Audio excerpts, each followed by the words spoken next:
Okay, magandang umaga po ulit sa inyong lahat. Ngayon ay araw uli ng Lunes.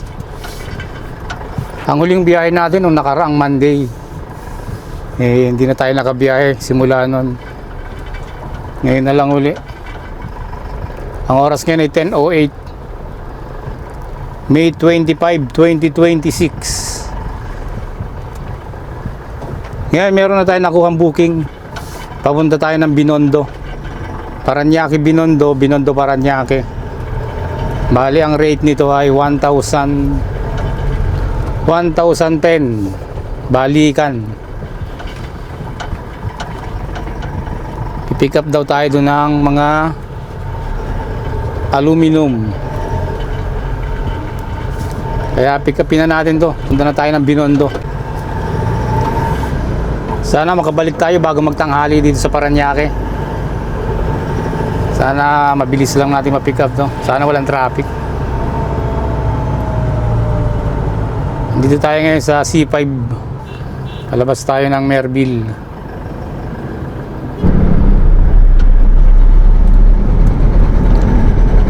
Update lang sa mga kasama natin. May ginagawa nga pala dito sa sa C5 sa may Merville. Yung mga price nga pala, hindi ko masyadong dinidetalye. Yung iba sinasabi ko, yung iba hindi. Hindi ko masyadong inaano yung mga price nung delivery natin, kung magkano yung kinita natin. Kasi inaano ko dyan yung yung malalaman ba na kung magkano yung kinita, magkano yung, kung maliit ba o malaki yung kinita natin. Kasi inaano natin yung safety nung nung ibang bumabiyahe. Mahirap kasi pagka sinabi natin na malaki yung kinikita natin. Pre, maraming bumabiyahe ng gabi. Baka delikado, di ba? Pag maliit naman, baka kung anong isipin ng iba. Kaya mas maganda siguro na hindi na lang sabihin. Pero hindi naman ganun kalaking kinikita rito, sakto-sakto lang talaga. Minsan nga talo pa talaga. At dun nga pala sa mga may tanong na kaya bang hulugan yung sasakyan pag ipapasok mo sa Lalamove. Kahit ako, nagtanong din ako niyan Mamaya sasagutin natin yan pag pauwi na tayo. Base sa experience natin sa loob ng ilang araw pa lang. Pero matagal na ako nagla-Lalamove. Motor pa lang ginagamit ko dati. Bihira nga lang akong bumiyahe ngayon sa 4 wheels kasi may ginagawang iba Pero masasagot ko yan. Alam ko rin yung sagot dyan. Mamaya pagpauwi na tayo, i-pick up muna tayo. Tapos pagkwentuhan natin yan tungkol sa installment ng sasakyan, kung kaya ba talaga. Alright, I like what you got there. Let me show you what I got. Check this out. Bring the bass line. Hey yo, shut it down.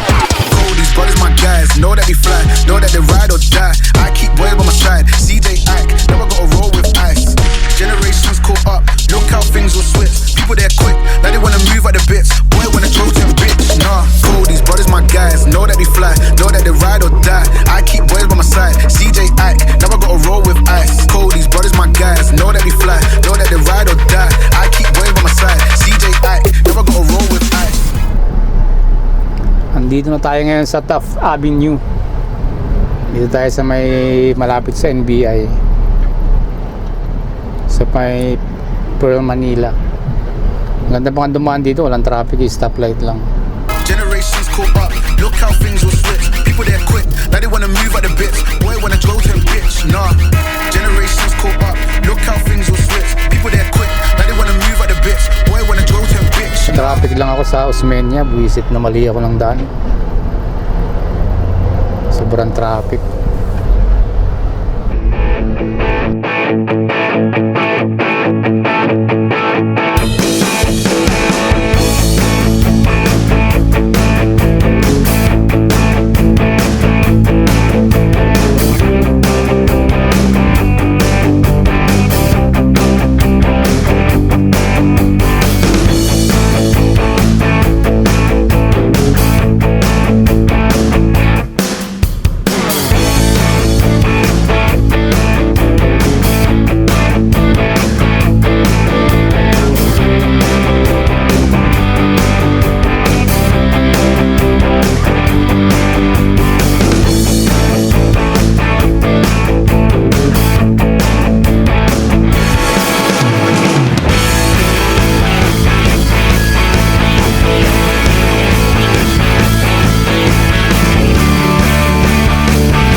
Sa Binondo nga pala pick up natin sa Soler.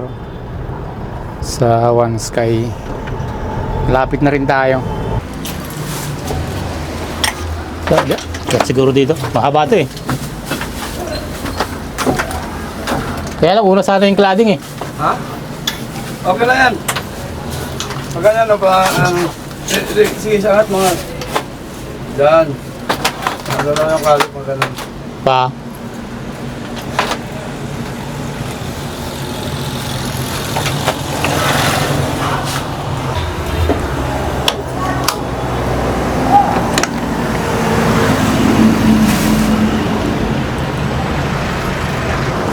Ilang piraso yung cladding? Wala.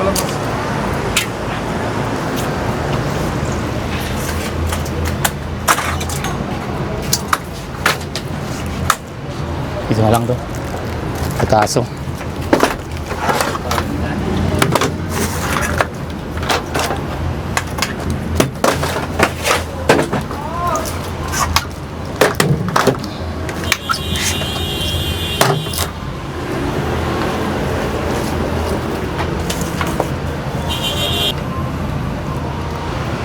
Oh, mahirap. Mahirap kasi ang parking dito mga boss. Meron bang dalawang cladding? Itong mahirap dito kapag pipick up ka.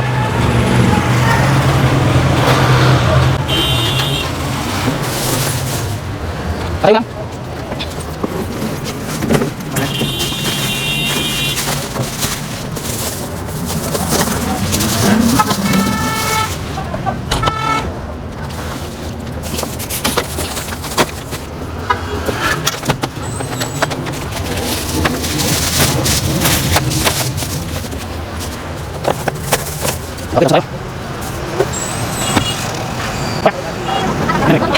Okay mga boss, tapos na tayo bumick up dito sa One Sky Binondo.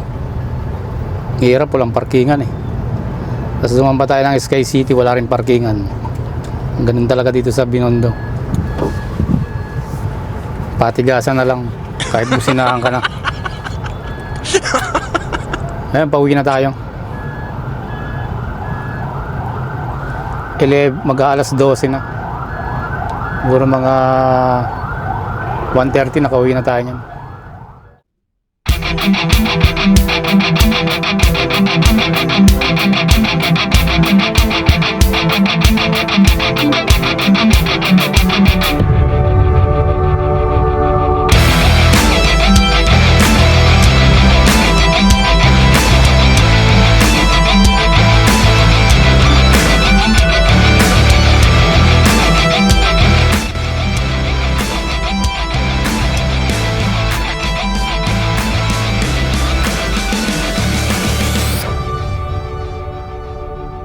Pag-usapan naman natin ngayon yung anong yan sa installment na yan. Kasi maraming nagtatanong yan eh. Maraming gustong makaalam yan eh. Pero marami na rin nagsasabi niyan, marami na rin nagbibigay ng opinion diyan. Yan, magbibigay din tayo ng sarili natin na opinion diyan sa na yan, installment na yan.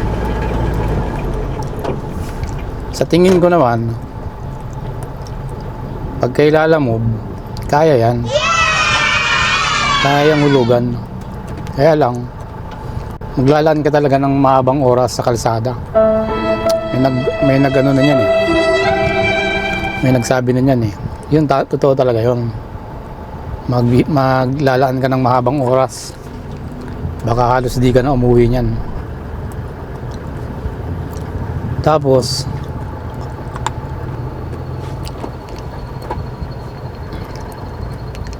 kailala mo, hindi talaga tayo yung permanent talaga. Pwede tayong mawala, pwede tayong matanggal, pwede tayong maban. Yun problema doon. Kung wala kang ibang kung di lalamob, yun yung magiging problema doon. Pagka biglang nawala ka, bigla kang naban. Kailangan mataas ang ang pasensya mo sa mga delivery. Kasi kung wala nang ipapadeliver sa'yo dito eh.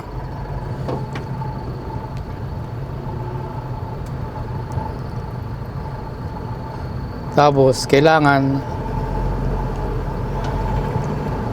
kailangan hindi ka magkakasakit.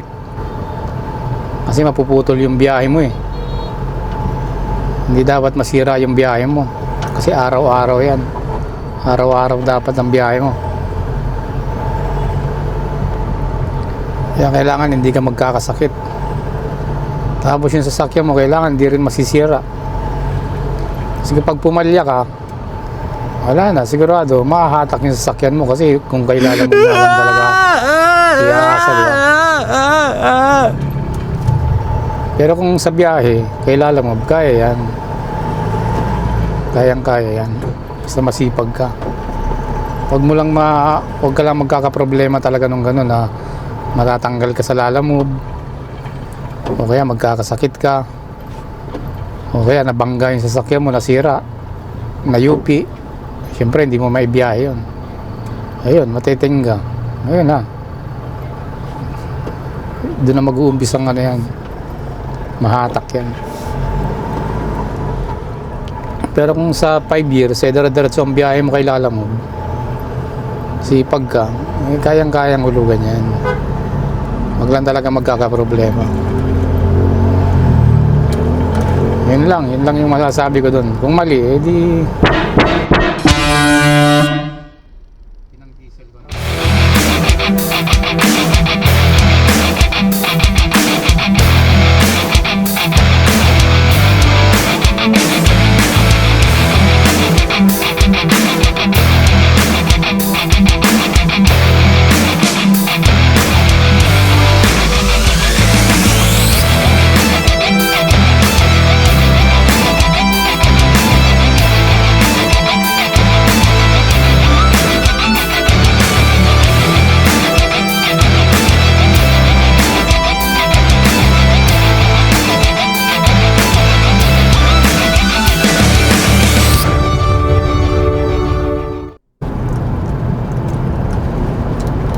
Kaya sa mga group sa Facebook, marami kang mababasa doon, may mga nagtatanong doon, ang sagot lang mababasa mo. May nagsasabi kayang-kaya, may nagsasabi naman huwag mo na subukan.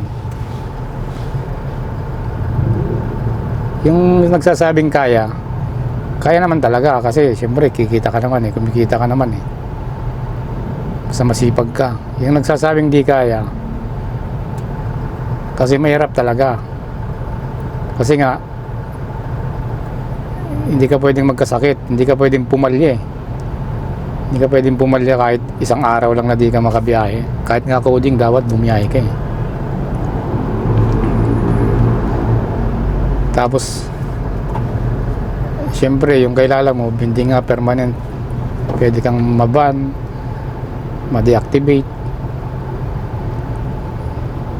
Kailangan aalagaan mo talaga yung ano, kahit nga alagaan mo eh, minsan di mo mapapansin mo na lang ang baba na ng ano mo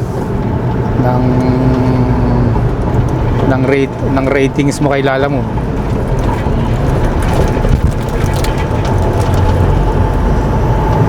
Tapos yun, kailangan di masisira yung sakyan mo sa loob ng 5 years. Kasi kung magpapagawa ka pa ng magpapagawa, eh, syempre imbis na pambayad na nasasakyan yun, di ba? Mapupunta pa sa pagpapagawa. Kaya siguro pag-isipang mabuti. Okay mga boss, nandito na tayo ngayon sa drop off natin. Bababa na natin ito para makapagpahinga. Yeah. Team Jeff dito, behind the scenes. Trabaho mo na bago gala? Alam nyo na. Let's go! Gusto mo mag-camping, gusto mo gumala, pero bullseye empty, bro, problema. Ten sa isip, big sa panaginip, sa realidad, pawis mo na ang kapalit. Umaga pa lang, gising na kami, habang iba tulog pa dyan, di kumikilos lagi. Hindi pwedeng tamad, kung pangarap malaki. Gusto mo ng luho, pawis ang susi. Jeff di sa simula, kalmado ang galaw. Plano muna bago saya, yan ang tamang galaw. Gala gusto mo, kailangan may gawa. Walang pera sa hangin, pinaghirapan lahat. Hindi ka makagala kung wala kang kita. Hindi ka makakamping kung puro mamaya. Gusto mo saya, walang problema. Trabaho mo na ngayon, enjoy bukas na. Okay, tapos na tayo magbaba. Abangan sa susunod na mga biyahe natin.